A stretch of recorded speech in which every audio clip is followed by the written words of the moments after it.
Hello everyone. So on June 17th, I had released a video stating that I had stopped index investing. And after releasing it, I kind of got the impression that for some of you, at least, this was probably a little bit surprising, given the fact that a lot of you happen to know me through Cash College, which was this show that I had created to introduce the basic concepts of personal finance in a fun and lighthearted and accessible way. And index investing was very much a core thing that I talked about. I showed you how buying and holding large baskets of stocks is proven to be a reliable way to invest for the long term, so on and so forth. So when I dropped a video, not only saying that I don't index invest anymore, but that I also had sold all my investments at the top in January and then bought some back in April, I think probably some of you were left scratching your head a little bit. Like,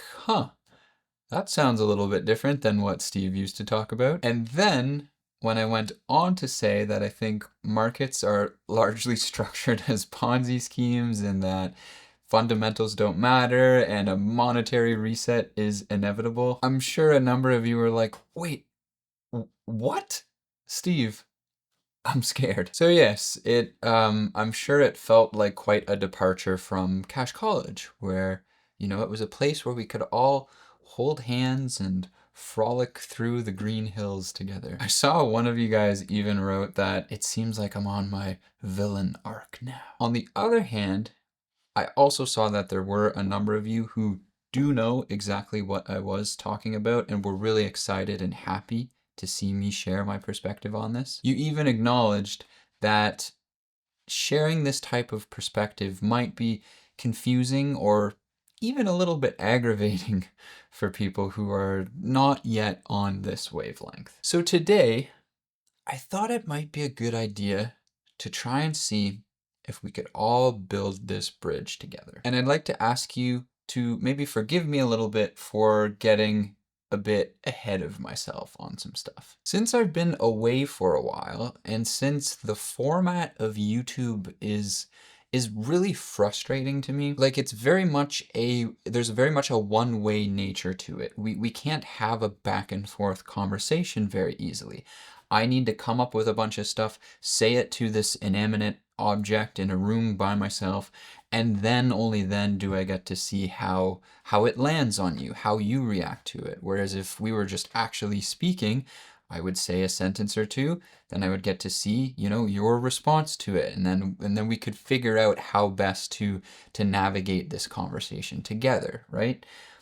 This format it's frustrating because it's not exactly like that. And while I did say in my first video back that Cash College was kind of me gently dipping your toes into some of these concepts and that now I wanted to kind of throw you off the boat and just go swimming, I'm realizing that maybe that's not the best approach for everyone. Some people don't even know how to swim in the first place.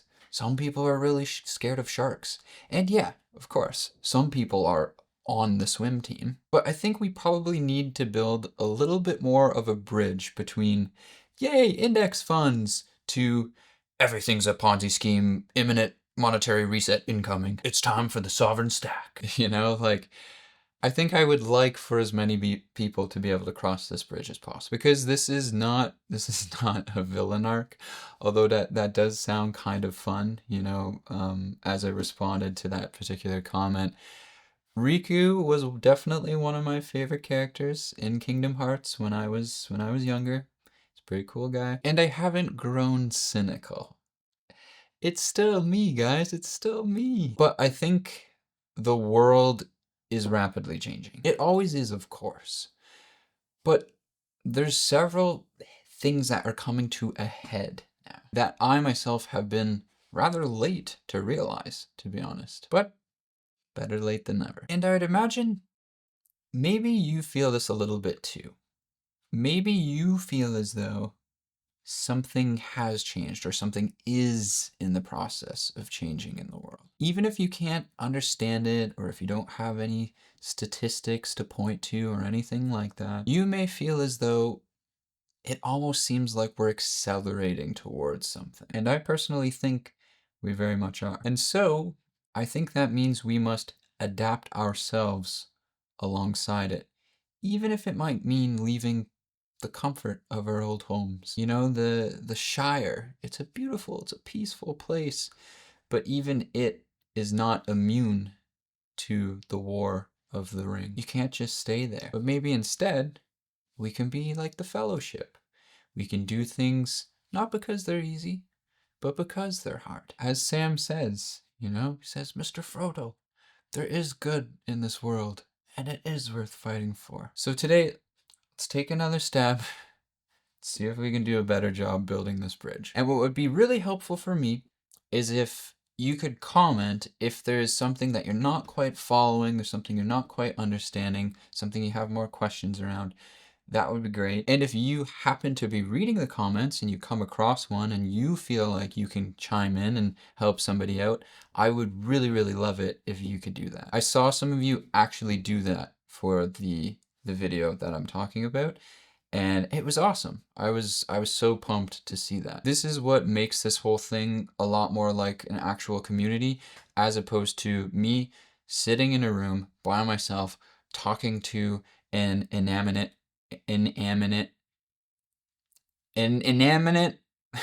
god damn it, object. All right, with that long preamble out of the way, let's do this. I am going to use index investing in today's video as a metaphor for change, because it's going to be really illustrative of the concept, I think. And it's because that's how a lot of you know me as, right? So I stopped index investing, and I stopped index investing because I think index investing is a religion. It's an ideology that captures you, captures your mind. I'm going to draw you something here on a chart of both the S&P 500, and then I'm also going to draw something on the chart of Bitcoin, because I think it's going to make this point more clear.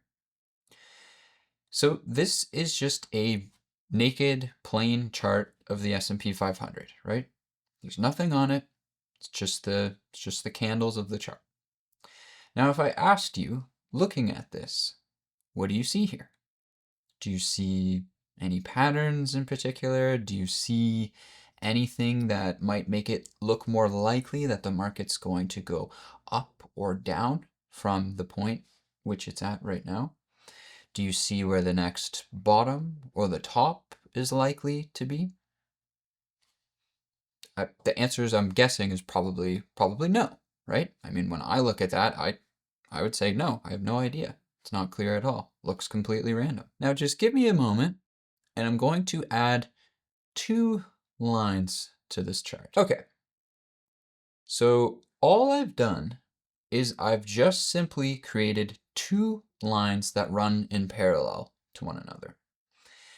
And what they do is they connect the last high of the market to the new high on the top, and then the bottom line just lines up the bottom so that it intersects the most recent bottom. And now I've walked this chart back to 2022. In 2022, you could have put these 2 lines on the chart of the S&P 500, given the context we just used, right? It's just simply 2 parallel lines, top to top and through the bottom. Just 3 data points we're using here. And now I want to ask you, with just this, 2 lines drawn off just a few data points, do you think we can predict the future? The ideology of index investing would not only say you absolutely cannot, but they would also have burned me at the stake for even drawing these lines or suggesting that you possibly could in the first place. But let's play this chart forwards, see for ourselves.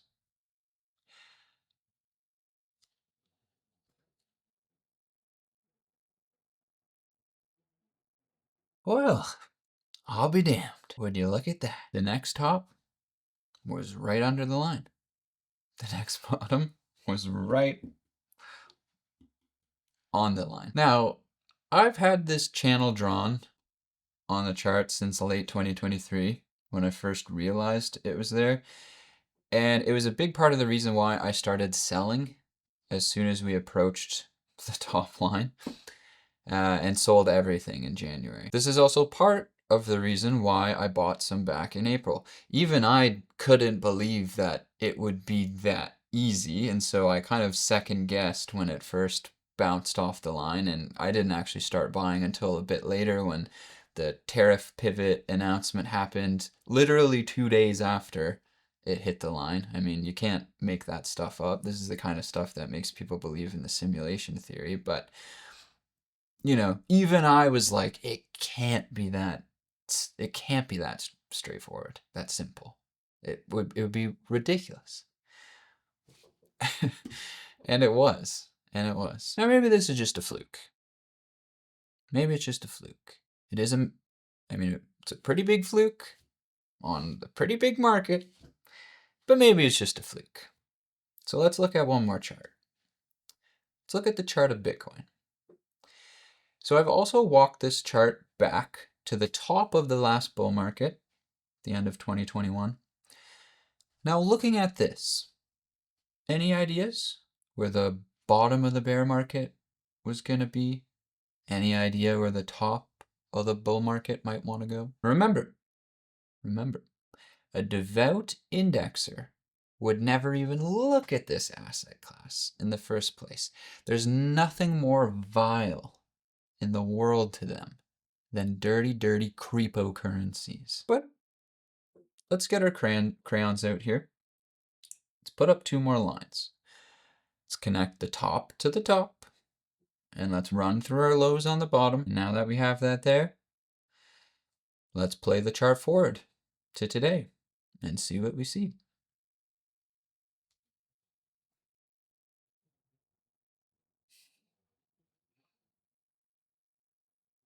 Well, I'll be damned. Would you look at that? This is with 2 lines that an absolute baboon could draw, okay? This is not some fancy technical analysis.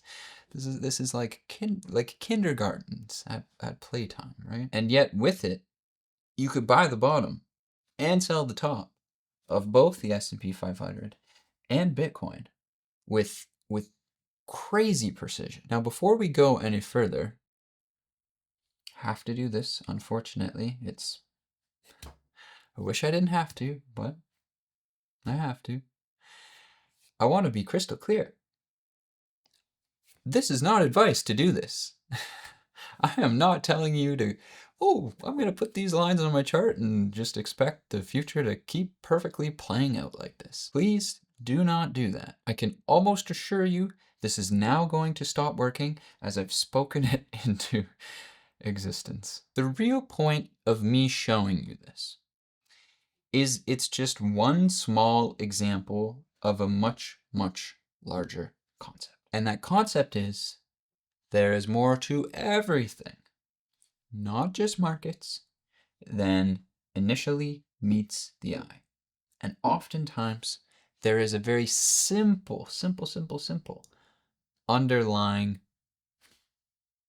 truth to it all, I guess you could say. But our various ideologies that we get exposed to throughout our lives, maybe from when we were kids, maybe from our parents, maybe from the education system, our cultures, we get exposed to so many, and they become ingrained in us. These ideologies capture our minds, and they blind us from being able to see beyond them. I've just shown you in an extremely, extremely simple way what an entire group of people waving statistics, accurate statistics too, they're accurate statistics. They would tell you that what I've just shown you is not possible. They would tell you to their dying breath it's not possible. And yet?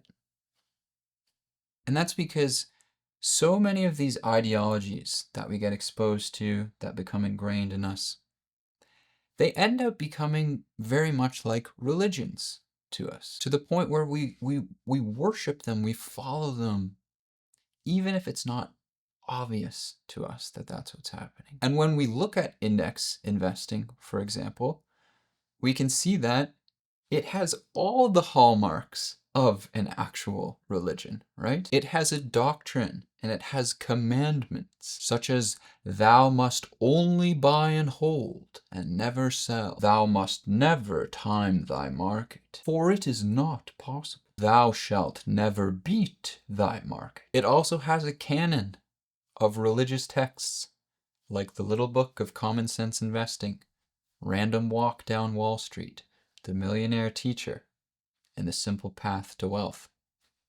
Great books. And it also has its prophets, people like John Bogle or Warren Buffett. I mean, people literally call themselves Bogleheads, and they literally make pilgrimages to Omaha to see Warren Buffett in a stadium full of other pilgrims, right?